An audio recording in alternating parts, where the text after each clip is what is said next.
Hello, my friends. Jerry Rosa here in the Rosa Stringworks Man Cave. Hope you're all doing well on this fine Monday. We had a good weekend. Our show went pretty well Saturday evening, about as well as I guess it could go, you know, for a bunch of old fogies. Everyone seemed to really enjoy it, and we had a pretty good crowd. In fact, according to Lyric Live people that run the Lyric Live Theater, they said it was the biggest crowd they've had this year, so that was pretty good. We're going to get into that. There's a video clip just of the Lyric Live Theater. I took it during the intermission, so there's nobody around. They're all down at the Houston house eating pie and ice cream and stuff. But anyway, I just thought I'd show you that. So that'll be a little clip that you'll see in today's video. And by the way, today's video is pretty short, but I do have 2 or 3 other things to mention to you. First one is a kind of a puzzle to me, and I've quit asking why. I mean, I just quit asking. There's no point in it anymore. And that is that Sue and my granddaughter Kaylee are in the truck and horse trailer today, hauling one of their horses down to a place to be trained. I know the question you're asking, and I've told you already. I just quit asking because there ain't no point in it. It would defy any logic anyway if you got the answer. The answer wouldn't make sense, so there's no point in asking the question. I'm seriously telling you, I've given up. There's no point in asking. I know when I've been beat. But I do have also a few letters here. In fact, I got 4 of them. And this is just a handful of that I picked. I mean, you would not believe how many notes and letters I get on a daily basis. It's unbelievable. And they come from all over the world, as you may see here. I'm not sure I can tell you where all these came from. But Bruce Fleener says, I didn't realize you were retired. Congratulations. I know you are a multi-talented, so you won't be bored. I want to say thank you for all the great videos. I don't think I have watched them all, but quite a few. I believe I could dismantle a Martin guitar if I needed to. I also loved the story about your grandparents. My mom's folks were immigrants, but not quite pioneers, but very hard-working folks. Anyway, just wanted to say thank you. Well, Bruce Fleener, thank you for the note. Let's see. Here's another one here. I'm not going to read the whole things on these because some of these are quite long, but this one is from, I think the name is Gig Martin is all I see here. I don't know if he has a signature anywhere. Greg, I guess, is his name. But it says Gig Martin, G-I-G. And anyway, it says, hello, Mr. Rosa. Just want that. I guess he just wants me to know that he loves my videos. Think you're a gifted craftsman and very talented at what you do. I wanted to ask some advice. A friend of mine owns a 12-string guitar, and the bridge is raised up a bit, so he decided to use Gorilla Glue. No, that's not the glue to use. Do not use Gorilla Glue. In fact, it's a bad choice. On the back, and use whatever he could lay on the bridge to keep it down. But anyway, it just goes on to say, you know, they've got to do it again. Would it work to take the bridge up with a household iron? And yes, it would. And that's the answer I gave to him, is that yes, you could take your bridge up with a household iron. It will get hot enough. You'll probably have to turn it up pretty hot. But the thing about that is the iron is so big that it covers more area than the bridge. So you should lay some cardboard down in, you know, between your finish. You know, in other words, put cardboard all around your bridge, as close as you can get it to your bridge. In fact, what I used to do when I did use an iron at one time, I would cut out a shape of the bridge in some cardboard, lay that over there so that the iron was only touching the bridge and it wouldn't affect anything else around it. So anyway, that's basically the answer I gave him. Then, of course, I told him to use Titebond Original, and, good clamping pressure is the main thing. This one here, and that was from Gig Martin, and it doesn't say, I don't think, where he's from. I don't see it. But anyway, then there's a Ricky Spencer, and this one, it's I can't read it very well. There's a lot of, I guess you'd say, typos, but he just says, Ricky Lake here. I bought a junk Mando. I steamed the fretboard out in the sound hole. Surprisingly worked.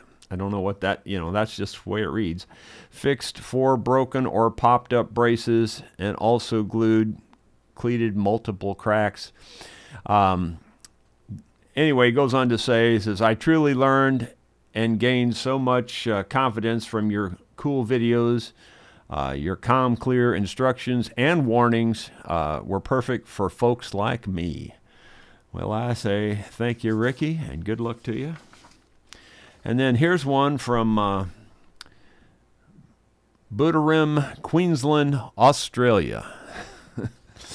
And he says, I'm a long-term fan from that location in Australia, and I have enjoyed many of your videos over the years. I am now retired. Let's see. Enjoy playing guitars socially and have on occasion many of your tips for setup and some basic repairs. So he's used a lot of my information is what he's saying. But anyway, he was looking at creating an aluminum bridge repair tool similar to the one that he's seen me use. Well, I couldn't understand what he meant by that. Again, I'm not a good reader. When I read this stuff, it takes me a while to digest what he's saying. So I thought he was talking about my bridge heater, the heater for taking the bridge off. But after rereading it a couple of times, I think he's actually talking about the bridge clamp, because he's talking about the moving parts on the tool.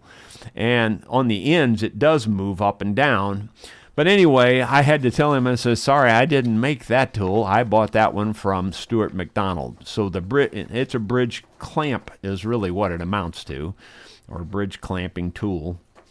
But anyway, I just wanted to show you that I get emails like that all the time. In fact, I had another one. I didn't bother printing it off, and it was from India.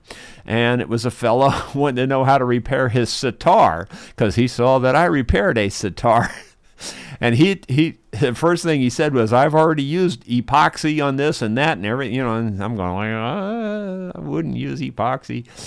And so I basically just told him that I wouldn't use epoxy on your instrument, except for maybe repairing a hole. If you're just filling a hole or something like that, then epoxy's fine. But if you're gluing the neck on, no, don't use epoxy. Use Titebond Original. And I said the key to any kind of repair is having a good tight joint and then getting very good clamping, and leave it alone until the glue has cured. So at least 24 hours, preferably longer than that, if you can wait. So anyway, I just thought I'd share that with you just so you'd have some idea of what I do in my spare time. And I do answer a lot of emails. A lot of them. Let's see. I have this is something to look forward to. I think you will look forward to this. I do have Cash's guitar, his Burge guitar, in the shop right now. I have not started on it yet. I possibly will start on it this afternoon. It's here for me to put a pickup in it. Mr. Burge bought the pickup and sent it to me, and then wanted me to get the guitar from Cash and put the pickup in it, and I'm going to do that. But Mr. Burge also knows that the guitar is buzzing a little bit, so I'm planning to look at that and see if I can fix it. And the truth is, and I'm not picking on the guitar, it's a nice guitar. I'm just telling you the facts as they are at hand. The intonation on the guitar leaves something to be desired. It's not intonating correctly. You press down certain strings and they're flat or sharp. So anyway, I'm going to do a full-blown whatever it takes to get the guitar up to play perfectly without any buzzing, and make sure all the intonation is perfect when I do it. So that's a future video that will be coming out before too long, hopefully, within the next week or two, I would think. But anyway, that's going to be quite a job, so I've got quite a bit to do there.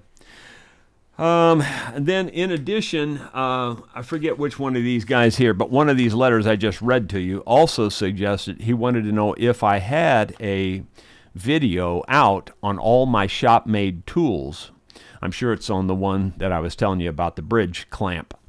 I'm sure it was that fellow. But anyway, he wanted to know if I had a video on all the shop-made tools. Well, I got to thinking that I don't know that I have one video about all the different tools. And I got to thinking about all the different tools, and there are a bunch of different tools. Now, that after I really got to thinking about it, and even if I have included every tool, they would be scattered over, 100 different videos, because there's, I don't know how many tools, but there's probably 25, 30 tools to cover. So, I mean, I'm just guessing. There may not be that many, but I have a feeling there's every bit of that many. So anyway, that's possibly a future video coming too. I may just go down to the shop and just go through the whole shop and find everything that I've made for a purpose and for having to do with lutherie, and put out a video on that. And just probably be a long one. It'd probably be at least an hour long, I would think, because I can think of a ton of things about a bunch of the tools that I would like to talk about. You know me, I don't talk much. So anyway, with all that information there, we'll get on to today's video. It's a short one. It's not very long, but it starts off just showing you some of the halftime footage from the Lyric Live Theater. So here you go. Here's a look at the cars that came to our show tonight. We had a pretty good turnout, really. I'm kind of surprised how good of a turnout we had. This is the Lyric Live Theater here. I'll just walk through the door and show you.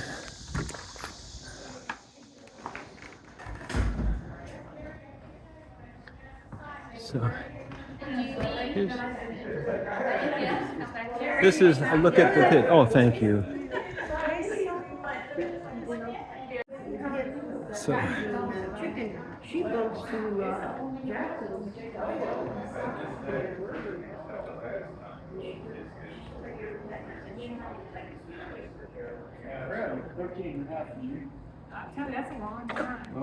Just taking video for the vlog, just to show them what the theater looks like, and so you get to see my perspective out here on the audience too.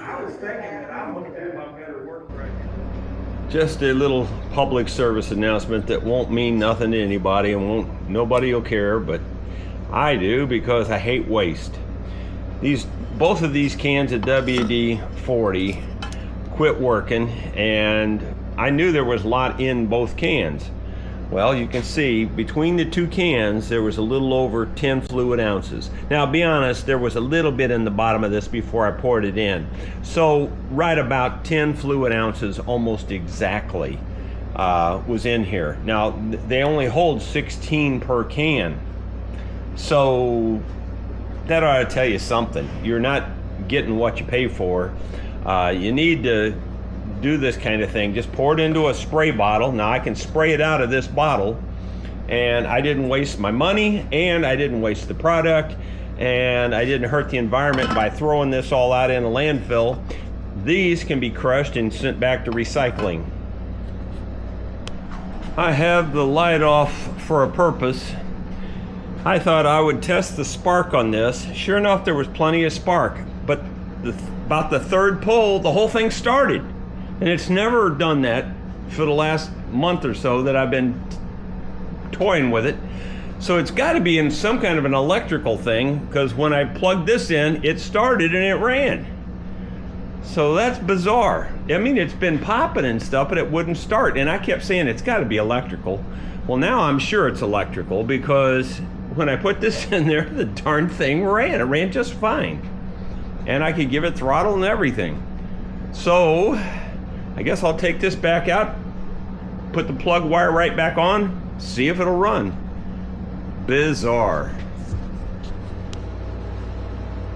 What it might have been, believe it or not, is this might not have been seated down good, because I just pushed it real hard and it went just a little bit extra. Maybe that's it. Let's see. That didn't work. Almost. Gee whiz. Now it's like backfiring again.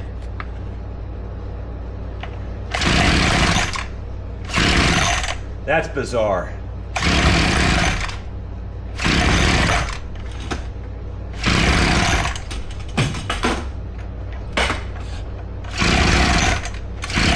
That is crazy. Just nuts. That's absolutely nuts. Let's try this again. See if it runs this way. That is so bizarre.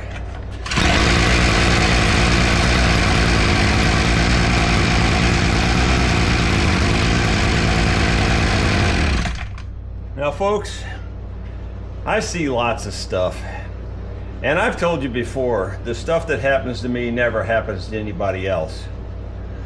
Can anybody explain that? You saw what I did. It's stuff that happens to me, I honestly believe, and I believe it in my heart, that it never happens to anybody else.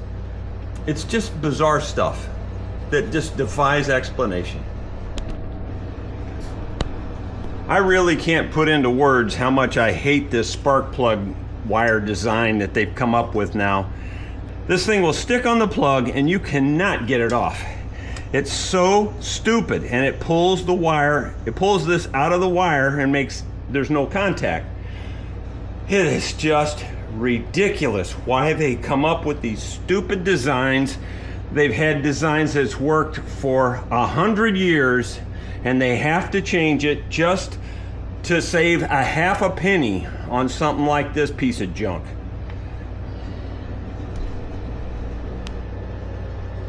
Well, I found another spark plug boot and reworked all this mess right here, and it started just a second ago. Let's see if it'll start again. Uh-oh.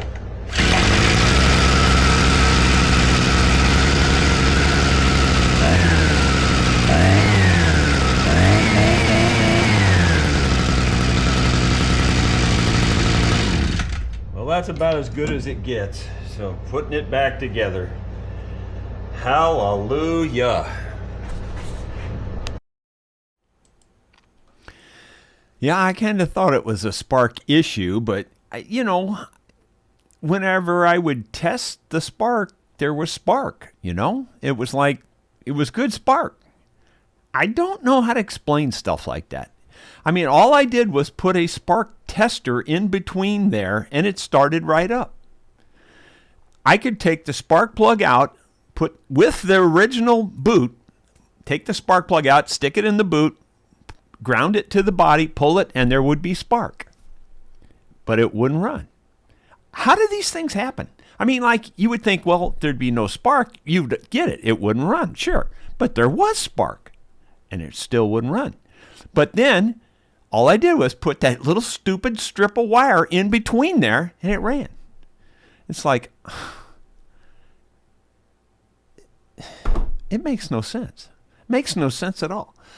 So then, you know, you saw me demonstrate it there on the video.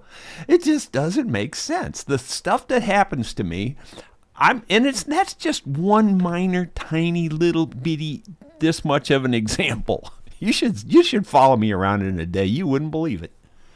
You would not believe it. And I'm not exaggerating. It's just nuts. Well, Let's go through the comments. I do have a nice song for you today. Well, it'd be nice if I don't screw it up.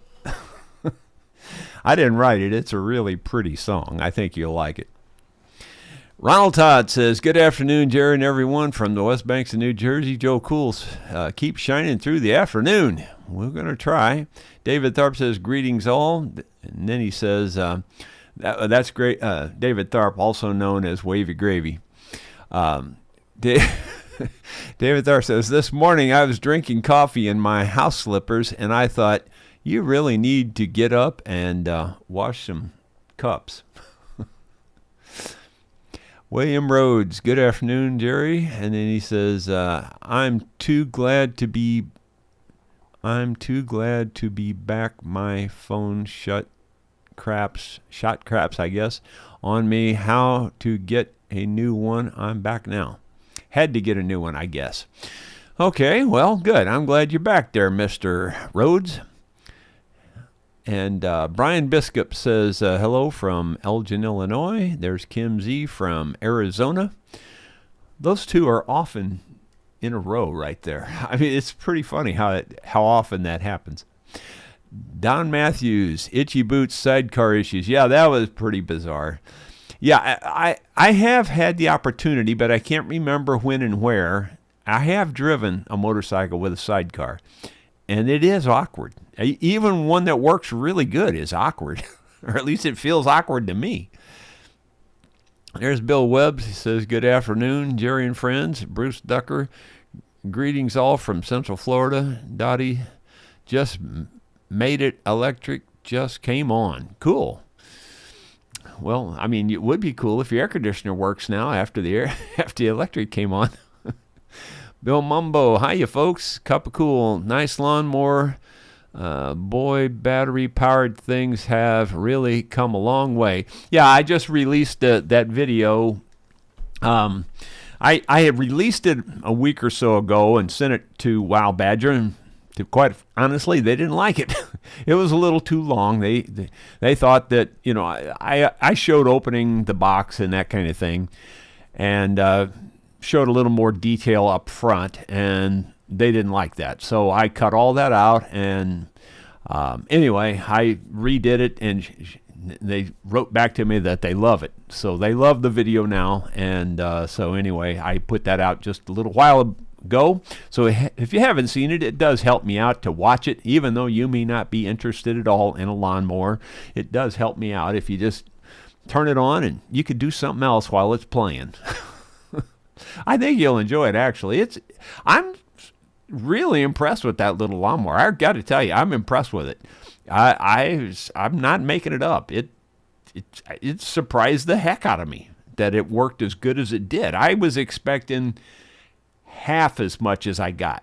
I really was. I was pretty much had my mindset of how it was going to go, and I thought, well, it'll be sort of marginally okay. But it wasn't. It was real good. It was actually very good. I don't think it's cut out to cut a great big lawn. I think it's still cut out to be, maybe a quarter-acre lawn or something like that. Maybe, and maybe a lawn with a hill in it. Because it's self-propelled. It's pretty good. Cup of cool, nice. Okay, well, I read that one. Michael 2X, hey, Rosemeister. Dottie says, why no take the horse to JR? See, Dottie, I told you that's the question. I said, I know you're asking the same question I'm asking, but I've quit asking the question because there's no point in it. Because the answer wouldn't make any sense. I promise you.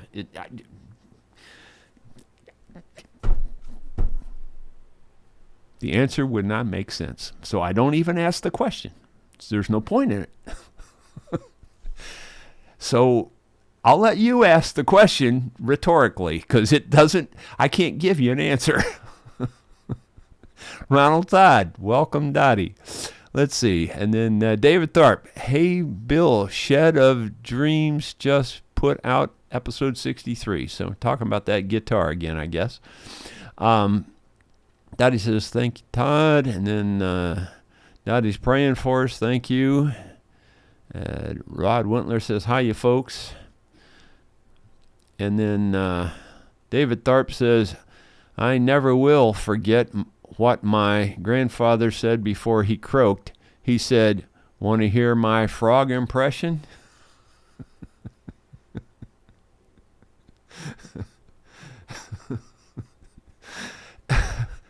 That doesn't deserve the laugh I just gave it, David.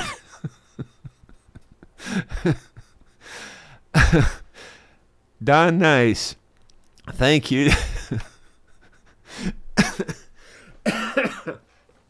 I don't know why that cracked me up, but it did. Don Nice, thank you, Dottie. My wife is back to herself. Good. Thanks for the praise. Good. Very good. See, Will's Check says, hello, folks. Bill Mumbo. Jerry, if that Aussie guy's watching, Amazon sells those clamps. Yeah, I know you can get them out there. I should have mentioned that to him, but I didn't think to mention it that way. I was thinking from the standpoint of he thought I made it, you know. So I said, well, I'm sorry, I didn't make that. I bought that from Stuart McDonald. Let's see. Dottie Hildebrand. Todd, I'll be hitting, okay, she's going to be hitting the pool because it feels so good on a hot day, cool water. Bill Webb says, that tool video sounds like a good project we could do when I come up to stay a week. I'd love to help. Well, you know, I think we could probably put it off till then. You're coming up in September, right? So I think we could do that.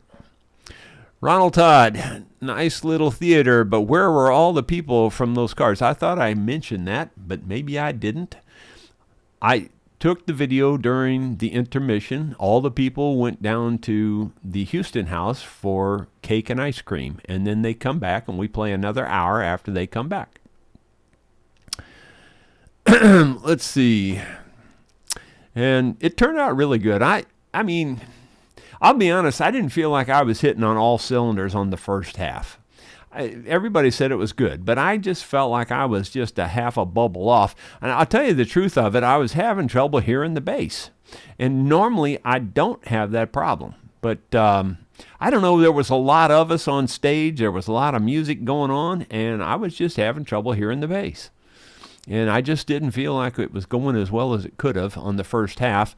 But I think the second half more than made up for the first half. And most people seem to think the first half was great, but it just didn't seem quite right to me.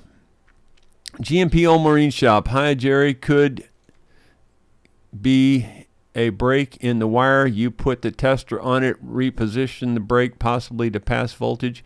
Things I go through are close to yours. Yeah, I mean, those kinds of thoughts go through my head, but I don't see how on this, especially that I did it 2 or 3 times and repeated it. You know what I mean? Like you'd think, well, you got lucky one time and it made it contact. But I did it like 3 times. And all 3 times it started up with that piece of wire in between there, and it wouldn't start unless I put the piece of wire in between there. And yet, like I said, if you just plug the spark plug into the darn thing without the wire, without that extra wire, and you ground it, plenty of spark. It doesn't make sense. I don't care how you define it. It doesn't make sense. Yeah. I mean, like I said, I grew up in a lawn service. I mean, like these things are not new to me. I've seen it my whole life. And yet, it still happens and shows me something I ain't never seen before. Ronald Todd, that was the fastest mower assembly I've ever seen. Yeah, I did hurry up because they didn't want it to be a long time in the front end. Kim Z. But I'll be honest with you, it was easy to assemble. It really was. It didn't take much at all. It didn't really take me 5 minutes in real time to do it. It was very easy. I will say this, you know me, I am always a stickler for design. And I jump all over bad design, just like I jumped all over that stupid boot design on that brush cutter that you just saw in the video. It's stupid. It just absolutely blows my mind why they have to screw it up. They've had a good design that's worked for over 100 years, and it gives you no trouble at all, and now they change to some crap like that. It's just ridiculous why they do that. And I don't know. Overall, though, the Wild Badger stuff in general is very good design. Like the design of that push mower, it's minimal design. That's what I think I like the most about it. They didn't put a bunch of, bells and whistles on it that you don't need. It's got what you need, kind of like a Speed Queen washing machine. It's got what you need, and it works. And you don't have to worry about it falling apart because it's a good minimal design.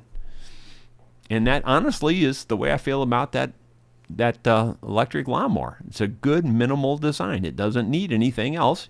It's got exactly what it needs, and it blew me away that it was self-propelled on top of that. Just blew me away. Couldn't believe it was self-propelled. Sue loves the thing already. She's been using it. She just loves it. Let's see. And then Kim Z says, who used the lawnmower next to JR or Sue? Who used the lawnmower next, JR or Sue? I don't think JR's used that one yet, but he may have. More than likely he has, because there's not much that comes around here that he doesn't use. Bill Mumbo, yep, sidecars need a proper setup to handle well. Steering dampers, lean in, out, toe in and out. Yeah, they're awkward. I can just tell you, they're awkward. I can't even remember where I rode one at, but I did it once sometime in my previous life somewhere. Let's see. GPO Marine Shop, Jerry, I'm cheap, been fixing gas mowers found at the curb for 20 years now. I have 5. Yeah, I've done the same kind of thing. And most, I would say 9 out of 10 that get thrown away or pushed out on the curb for somebody to pick up, 9 out of 10 of them have got very minimal problems. Just minimal, like almost nothing wrong with them. It's just that people don't know how to fix them. I'd say 9 out of 10 of them are like that. And maybe 10 out of 10, really, for the most part. Bill Mumbo, Wavy, Tharp. I'll watch it later. I'll watch it after Jerry. Okay. Let's see. Richard Herbranson, I would love seeing a video of all your shop tooling. Okay. Well, I think that's probably a good thing and a good timely thing, too. I mean, I've covered almost everything at some point in time, but to put it all in one video probably would make a lot of sense. Theron Corbett, I recently purchased a battery-powered mower and string trimmer and have been surprised how much power they have. Yeah, well, I did not expect this one to do as well as it did. I just tell you I didn't. And I'm not saying it set the world on fire. I just said it did what it needed to do, and it did it well. That's all. It just, it wasn't anything extra. It just was what it's what you want to expect, but it's what I didn't expect it. Because I thought, I don't know, this probably won't do much, But it did more than I was anticipating, that's for sure. Ronald Tide, Jerry, you skipped a bunch of comments. Boy, going back to figure that out. Well, could you give me a clue? Because I have no idea who I skipped, because I don't think I skipped any. Well, I see one there I think maybe I skipped. Gino Hitch says, Jerry and friends, with all the rain been mowing grass, I love my John Deere. I see that one. Bruce Ducker used to have the same problem with PB Blaster. Yeah, I did. Well, in fact, I've got another bottle down there that's PB Blaster. I'm not kidding. I do. I have another bottle exactly like the one you saw. That's PB Blaster. It's crazy. Bill Mumbo, it's the extra gap inducing a bigger spark to jump the gap. It's a plug lead issue. I don't know. All I did was just change that little goofy end on the end of the plug wire, and it started working with a different boot. Got me. Ronald Todd, the answer to the spark issue is blowing in the wind.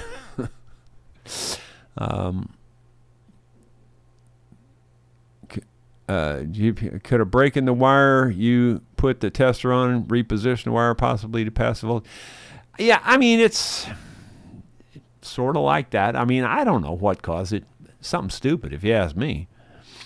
Anyway, I think we're caught up on those. I don't know. It just scrolled on me probably, and I missed him, I guess. Let's see. Now I got to find out where we were there a minute ago.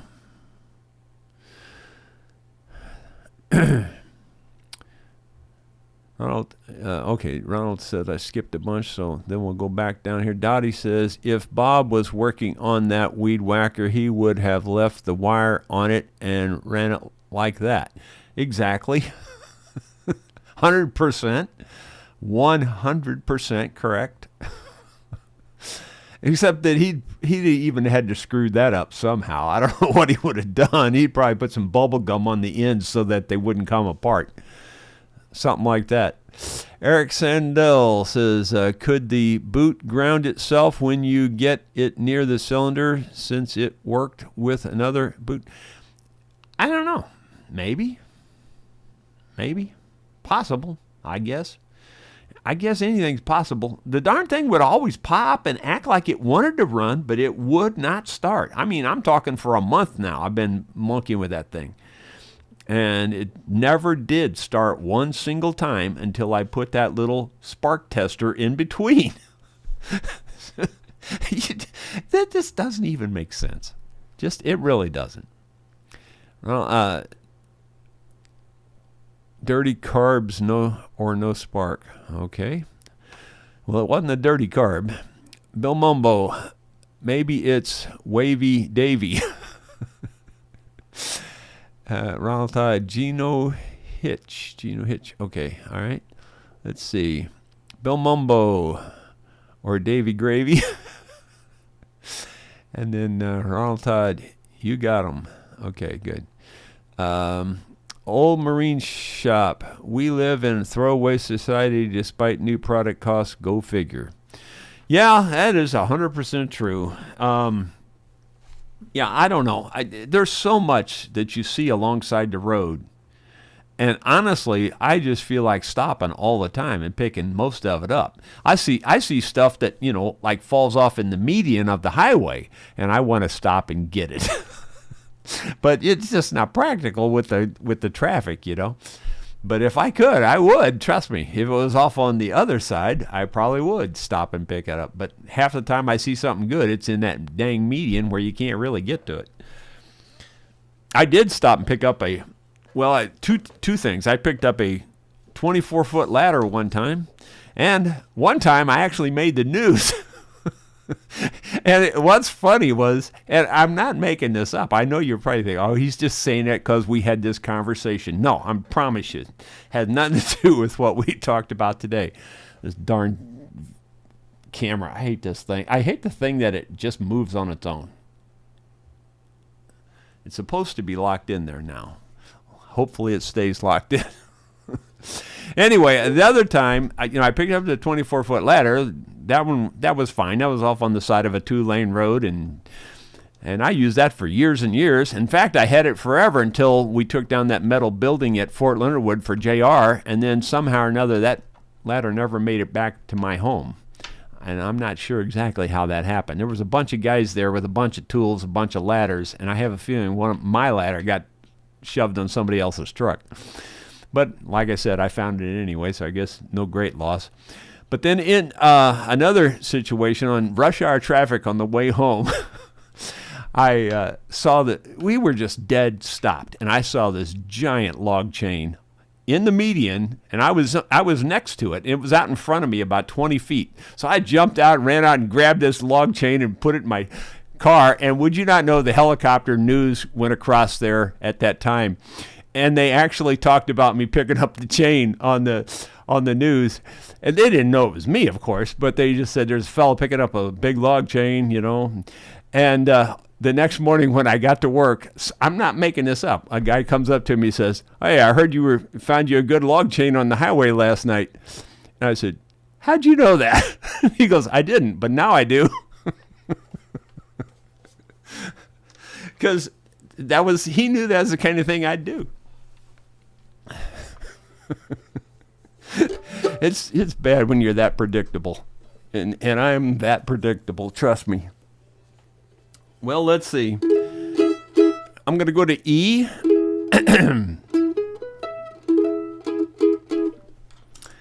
Let's see. I'm going to read these comments real quick here. Bill Mumbo says, thumbs up, folks. Ronald Todd says, throwaway mowers are generally dirty cards or no spark. Easy fixes. Carbs, I guess it should have been. Dottie says, can you hold your mandolin up so I can take a picture? I don't know how. I can't think of a good way to get it in this goofy camera here. Let me turn the camera down just a little bit. Does that work? I don't know. In case you want to see the back. Anyway, and then GMPO Marine says, I'm building 12 foot of garage benches. Did you use 1/2 inch plywood for your tops or thicker? 3/4 for the tops.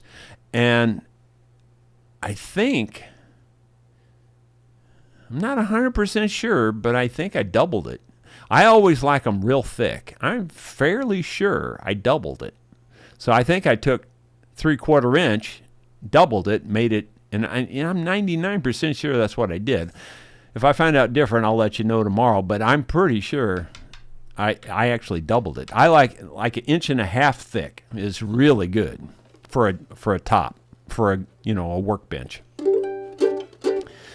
Don says, I'm all ears, and Dottie says, got a good picture. Well, okay. Good. All right, well, this is a tough song. This is one of those songs that would definitely be a jam buster if you just started playing this in a public jam. Everybody's going to be lost. It's in the key of E. It's got, the 1-4-5 will be E, A, and B, but there's a 7 minor, I guess it is, which would be your F sharp minor. And I'm sorry, that's a 2 minor. I don't know what I was thinking. It's a 2 minor. I'm sorry. So it's a F sharp minor is your 2 minor. And let's see, what else? I think there's I guess that's really all. It's not that many chords. It's just the 4 chords, I think. But they switch fast and a lot. And it's just a hard song to follow. But it's called Like We Used to Do. Like I Used to Do is the title.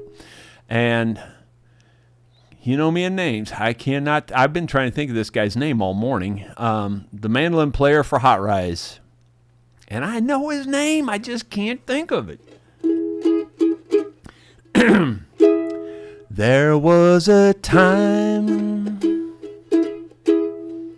we'd be the last to leave, watching the sun come up while everyone fell asleep. The music was always loud.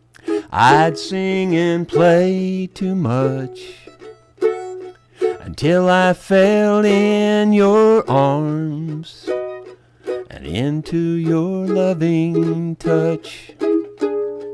Now as the years roll by, time has reeled me in, and I've slowed down a notch or two from the way things were then. Those old ways of mine, I left them behind. Those crazy days are through.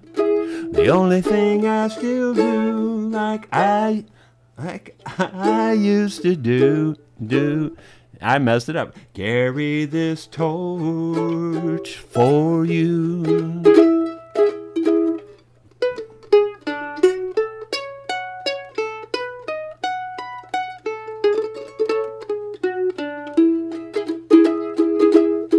I remember the days we'd pack our bags and run, chasing some crazy dream into the morning sun. Now as the twilight falls, I find I'm satisfied, watching the fire glow, just as long as you're by my side. Here in my heart it seems time has passed me by, but I love you as much today as the very first time. And those old ways of mine, I left them behind. Those crazy days are through.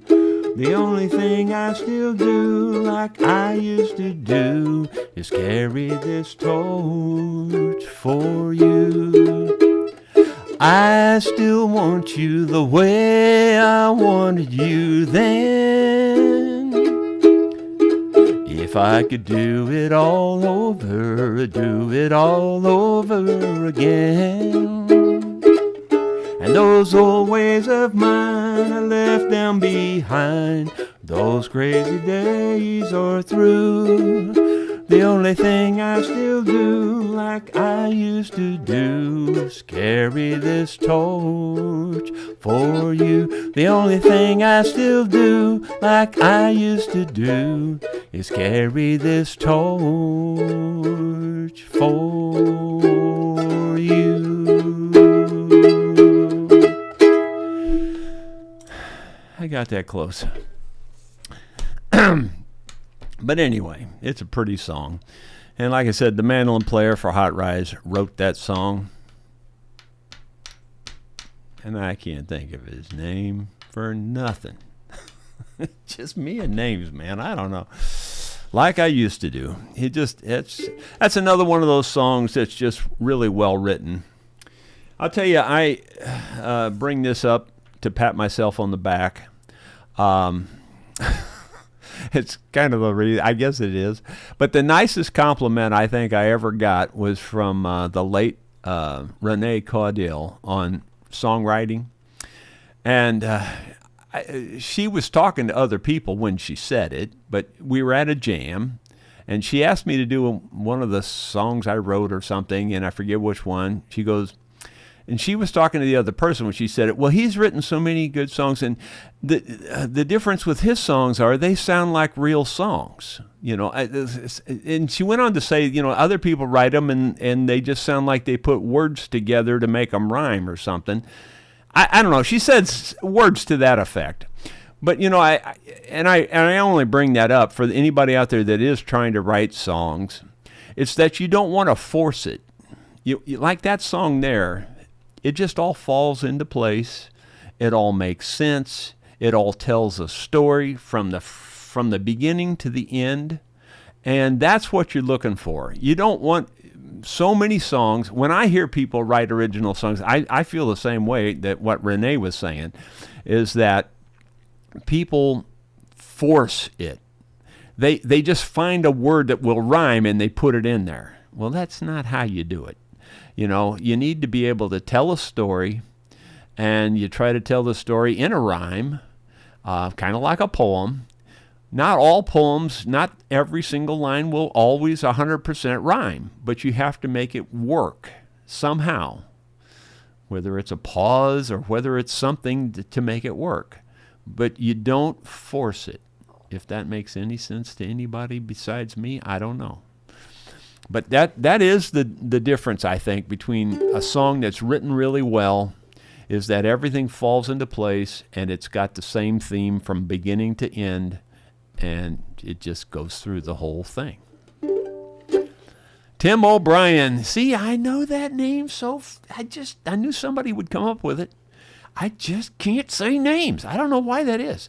And it's the same way with my band. I just hate having to introduce my band on stage. That's the worst thing for me to do, is introduce my dang band. You believe what you want, but that is the truth. It just sends shivers down me the whole time. I'm just in fear that I'm going to screw it up every single time I have to introduce my band.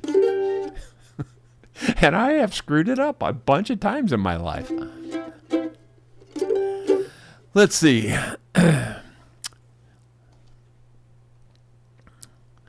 Lester Cunningham says, Jerry, and song to watch the Purple Holes, I just wanted you to know. The Purple Holes, I've heard of, but I don't know anything about them, I don't think. Let's see. Don Nye says, thank you, Jerry. I never heard, and a great song. Yeah, I think that's a beautiful song. And really, it's a song I've done for years, but I only did it really by one request, and it was for Gene and Charlotte Hemme. They would always ask me to do that song. They would come to every jam.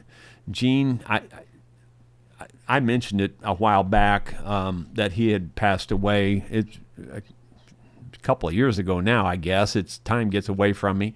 And I just heard recently Charlotte has been in a nursing home, and I heard that she fell and broke her hip, I think, which is terrible. Dottie says, beautiful song, nice chirping, thank you. Paul Walton is the one that said Tim O'Brien, thank you. I knew the name, it just won't come out. I'm not lying, I spent an hour this morning trying to think of what his name was. I couldn't think of it. I should have just went to Google or to something and said, who wrote, that song, and then I would have found it. But I was too stubborn. I wanted to think of it on my own, and it just never did happen. Couple cool. You can't remember your own name, but remember lyrics for 1,000 songs. It amazes me, buddy. I know that. It's the craziest thing. It's not... It's hard to explain how that works, but it's names and song titles, names, proper things are stored in some particular place. I know this to be true. I mean, I know it's to be true, and that place for me is jumbled somehow, cluttered something. But the way songs work is that it flows in a rhyme like this, and it just works. You know what's coming next, and it just flows. It's the same way with like Mel Tillis, who used to, he was this big stutterer. He couldn't talk, he would stutter, but he could sing because those words just flow. And I don't know how I remember all the words to all those songs, because there's tons of them, just tons of them. There's lots of songs that I haven't done in years. And, well, in fact, you guys have heard me do that. Again, a title. That's the problem.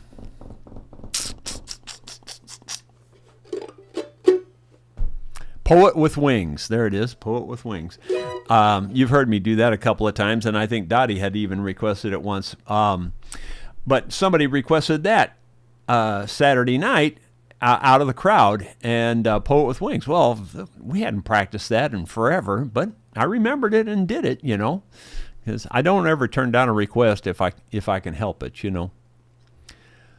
Let's see, Bill Mumbo, make name badges for everyone. It would be good if they all wore name badges. It really would. And what makes me mad is they know I have this problem, and I'll be stuttering on their name, and they just look at me like, I'm not going to help you. It's like, can't you just say your first initial or something? I mean, it's just the way it works. I can't help it. It just is that way. GMPO Marine Shop, you should go to Nashville. Geez, you sing some great songs. Oh, thanks. I'm a little past Nashville age. Lester Cunningham, they played for the Quake Sisters for a long time. The Quaby Sisters, I imagine is what you're saying. Oh, yeah. Okay, I think I know who you're talking about. The purple, yeah. Yeah, the Quaby sisters. Okay. Dottie Hillebrand says, cheat notes help with introducing your band. Yeah, that would, if I had any brains, I'd write them down right here. But I don't have any brains. Lester Cunningham said the Quaby sisters. Yep. And David Tharp, if you would have Googled his name, you would have forgotten it before the vlog. Well, that is true too. I mean, it's 100% true. I do not deny it. Ronald Todd, I can't remember names or lyrics until I start singing them sometimes. Yeah, it's amazing to me how it works, but your mind is a weird thing, trust me. Bruce Ducker, I can remember faces and such, but unless I hear your name a bunch, I don't remember names. Yeah, names and titles and proper things, I really have trouble. And that's why I know it sounds maybe even conceited to say that I think I could clean up on Jeopardy. I really know a lot of useless facts. I mean, tons of them. Just tons of them.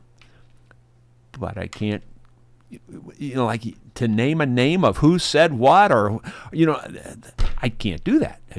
I would never make it on Jeopardy because I go, I know it, I just can't come out with it. I really do think I would do good on Jeopardy if I didn't have that issue. But I got the issue, so there's no point in even trying. Let's see. I guess that's it, guys. So thank you so much for being here. I appreciate it very much. Hopefully you'll watch my little video on the push mower. And if you're in need of a electric push mower, I pretty much stand by that one. Do I think it's the best one out there? Probably not, but you get what you pay for, I think. I do think that. Y'all take care. We will see you tomorrow with something else.